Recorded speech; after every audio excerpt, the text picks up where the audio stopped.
Yo, what's good, family? JU here with a story time for you guys. And as you can see by the title, it's going to be a little bit graphic because it's about a accidental discharge of a gun. So it's going to be kind of graphic. It's about one of my friends. They had a SIG P320 and they had an accidental discharge and it shot him in the groin. So this is just going to be like the story about that, and I'm not gonna give his identity and all that. I will give a little backstory on him in a second, but it's just more so I was a part of the situation. That's the only reason why I'm even speaking on it, because it's his truth and then it's my truth. So I'm just giving y'all the story about it. So boom, little backstory on him. He has some military background. He actually kind of he didn't teach me how to shoot, but he definitely gave me a lot of tips and helped me end up shooting better. I will say that. I definitely will give him credit for that. So he's been around guns his whole life and all of that. So definitely one of the people you wouldn't expect to have like any type of negligent or accidental discharge with a firearm. You feel me? And we all know about the SIG P320.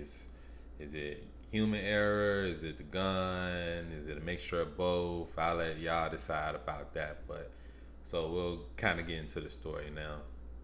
So this friend used to pull up on me very frequently, and sometimes I would come outside right away. Sometimes I wouldn't because I'd be doing something, or I might just take a little longer for whatever reason. For some reason, this day, he told me he was outside, and I kind of hurried up to get outside. I didn't like rush, but I came out quicker than I usually would.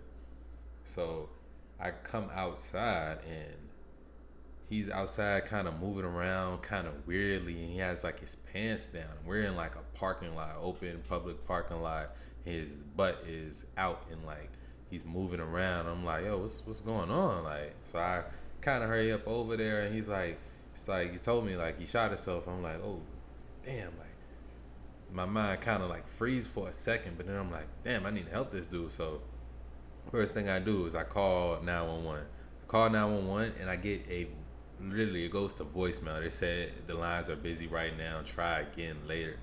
So and at this time he's like falling on the ground and just holding on to his wound. So I'm like, all right, he need like a towel or something. So then I call my girlfriend. She's upstairs in the apartment. I tell her like just bring some towels. I tell her what happened, and she runs downstairs. She brings him some towels, and he's still on the ground.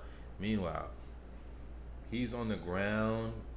I'm thinking like, damn, am I supposed to like touch him? But I don't want to like mess anything up. Like I don't know where's his wounds. He doesn't. You can tell like he's been shot. He doesn't have much energy. He's barely talking. I'm just like, yo, like, and trying to figure this out. So after I get off the phone with my girl, I call the police again, and I get a hold of them, and I tell them like, yo, come on, like, friend shot, give them the address and all that, and they like, I'm expecting like cars to start flying down the street and them to start coming very quickly, but that did not happen at all. So he's on the ground, he's got the towels on his wounds. Me and my girl were outside trying to figure out like, what can we do to help? I'm trying to think, do I pick him up, put him in the car, and drive him to the hospital myself? Because the police, they're taking mad long. 5 to 10 minutes go by. I see a officer's car pulls up, but he pulls up in front of the building. So I go up there, like, maybe he just don't know, like, we're in the back. So I go up there, I run up there. I'm like, yo, he's in the back, he's in the back. The officer is like, okay, he's in the back, bet. And he just walks to his passenger side, looks in, goes to the trunk, looks in, then he walks to his driver's seat. When I'm like trying to like, yo, like hurry up. He's taking his sweet time. Then he finally pulls his car back into the parking lot. And I'm expecting like, yo, like police, he's gonna get down there, start doing like pre-care before the ambulance gets there. No, the police just looks at him and starts like asking like what happened, just basically trying to figure out if somebody else shot him or he shot himself. So yeah, so the police, they don't do nothing. More officers pull up. One walks up and was like, oh, tape it up, thinking that he's a dead body. And I was like, oh, nah, he's still alive. He's like, nah, we still gotta tape it up. It's a crime scene. They're like, nah, it's self-inflicted. They're like, so he's like, oh. So they all just looking at him, asking him questions, trying to figure out where's the gun at and all of that. And finally, another probably 10 minutes after the officers get there, the ambulance pulls up and they put him, like the ambulance, they weren't in a rush at all either, to be honest. They start asking him questions. They get him in the truck and he's sitting in the truck there at the scene. Like, I'm pretty sure they're doing like pre-care and stuff like that for like 10, 15 minutes. So we're out there. They're asking me questions. They're asking my girl questions.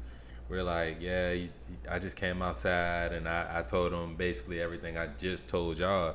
And then they're like, oh yeah, this happens. This happens very, very often.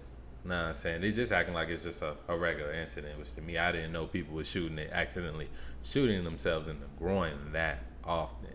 So, boom, the ambulance takes him off.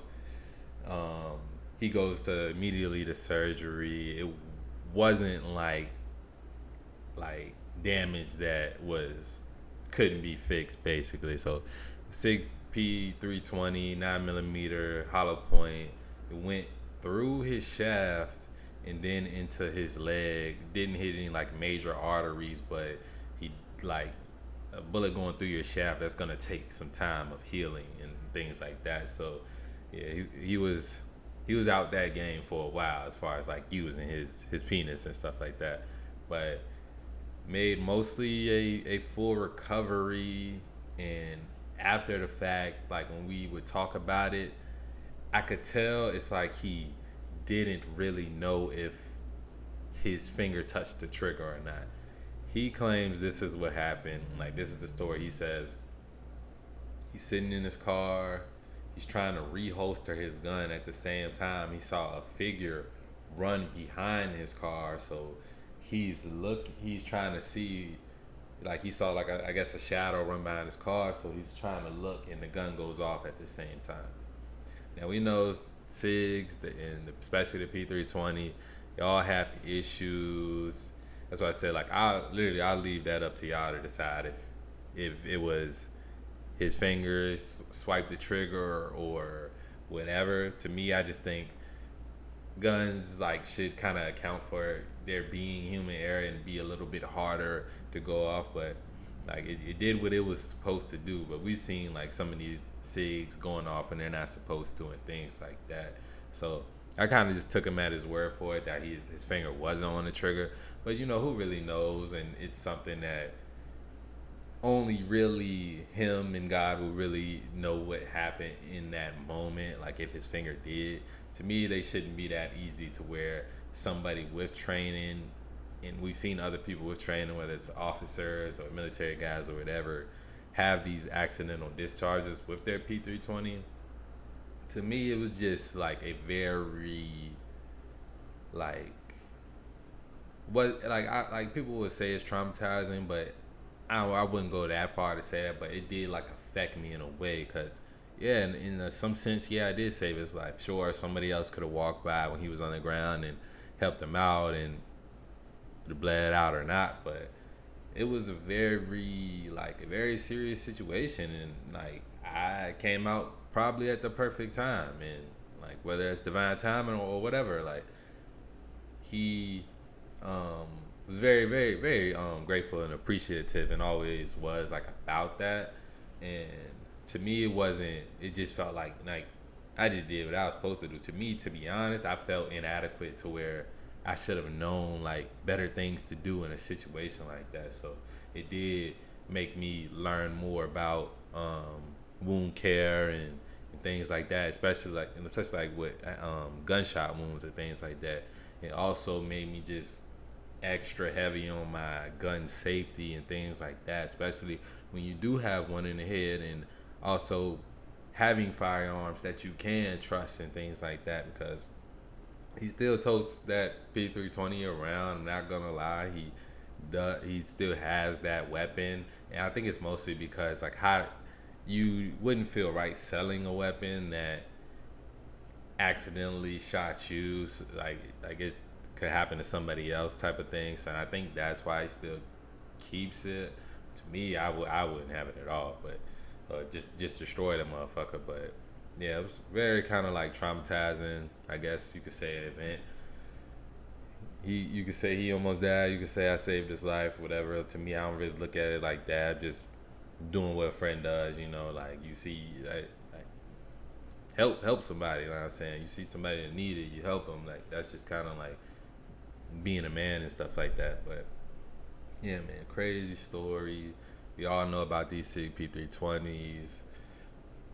I've seen stuff with the new X Macro as well, but who knows if it's just design flaws or they're just over engineered. Like I've seen a lot about it, and to me, I've never like daily carried any type of SIG. So it's like my opinion on whether or not what it was is that to me, I was just trying to give y'all a little story time and also bring awareness to just being safe with your firearm. Never have your firearm pointing at your body. Always treat it like it's loaded.